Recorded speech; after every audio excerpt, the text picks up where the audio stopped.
So hello everyone, আজ একেবারে সকাল সকাল অর্থাৎ ভোরের বেলা বেরিয়ে পড়েছি, কেননা আজকে আমি যাব সেই হুগলি জেলাতে।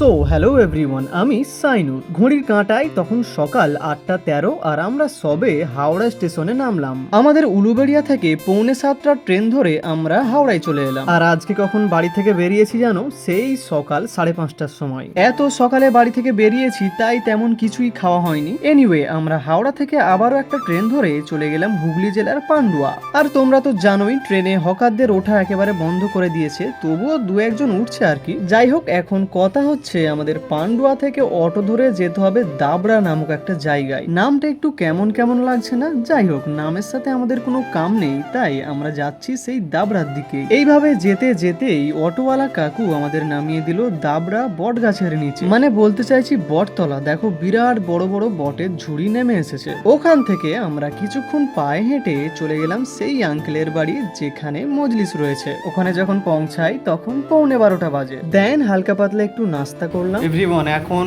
ঘড়ির কাঁটায় 12:20 বাজে। আমরা অজু করে এলাম, এবার নামাজ পড়বো। এই হচ্ছে, তোমার নাম কি?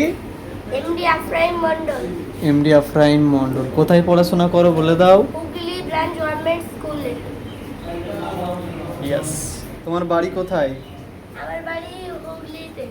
হুগলিতে পান্ডুয়ায়, তাই তো? এখানে থাকো, রাইট? রাইট। নামাজ পড়ে অর্থাৎ জোহর বাদ সেদিনকার মজলিস শুরু হয়েছিল। আর দিনটা ছিল 25শে মুহররম, অর্থাৎ ইমাম জাইনুল আবেদিন আলাইহিস সালামের শাহাদত দিবসের দিন।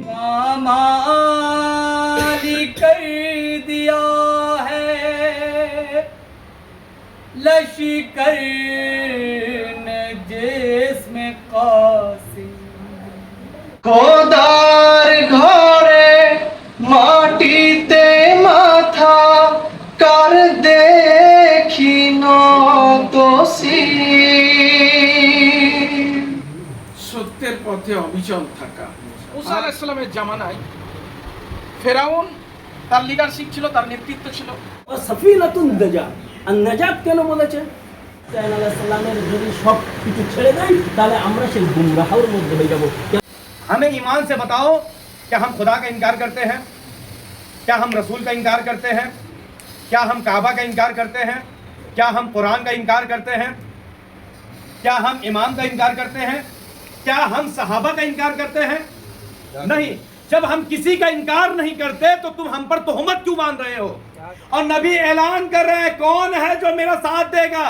जो वादा कर रहा हूं, जो मेरा साथ देगा वो मेरा भाई होगा। ছোট্ট করে প্রায় 1 ঘন্টা 20 মিনিটের মতো মজলিস হওয়ার পর সেদিনকার মজলিস দোয়া খায়ের করে সমাপ্ত করা হলো। তাবাররুক খাওয়ার কিছুক্ষণ পরেই চাচু চা নিয়ে এলো। আর এই হলো ওয়াফা জাহেরা। আমরা আর কিছুক্ষণের মধ্যে বাড়ি ফিরবো, তাই একটু বসে রেস্ট করছিলাম। আর আফতাব চাচুর সাথে আমার দেখা হয়েছিল সেই হুগলি ইমাম বাড়িতে, আবারও আজকে দেখা হলো। আর আমাদেরও আজকে ফিরতে হবে, তাই আমরা বেশি আর দেরি না করে রেডি হয়ে গেলাম বাড়ি ফেরার জন্য। সর্বশেষ আমার এই ছোট্ট বন্ধু এবং আঙ্কেলের সাথে দেখা করে আমরা বেরিয়ে পড়লাম।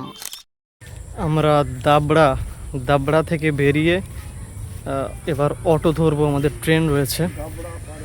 আর আজকে যেখানে মজলিস ছিল সেই মজলিসের এক্স্যাক্ট লোকেশন হলো হাওড়া ডিস্ট্রিক্টের পান্ডুয়া দাবড়া বারোয়ারিতলা। আর হ্যাঁ, আরেকটি কথা জানো তো, এইখানে আমার মায়ের মামা বাড়ি, তবে কোনোদিন আসা হয়নি, মায়ের মুখেই শুনেছিলাম। সো এভরিওয়ান, আমরা সবে পান্ডুয়া স্টেশনে এলাম। আমাদের ট্রেন ছাড়ার 1 মিনিট বাকি আছে। টিকিট কাটতে গিয়েছে, দেখা যাক যদি ট্রেন লেট করে আমরা ট্রেনটা পাবো। আমরা যখন ওখান থেকে অটোতে উঠলাম তখন ভাবছিলাম যে ট্রেনটা কি আদেও পাবো। ধরেই নিয়েছিলাম যে ট্রেনটা মিস হয়ে যাবে, কিন্তু 5:16 ট্রেন ছিল, কিন্তু ট্রেন এখনো প্ল্যাটফর্মে ঢোকেনি। সো সম্ভবত আমরা ট্রেনটা পেয়ে যাব, দেখা যাক।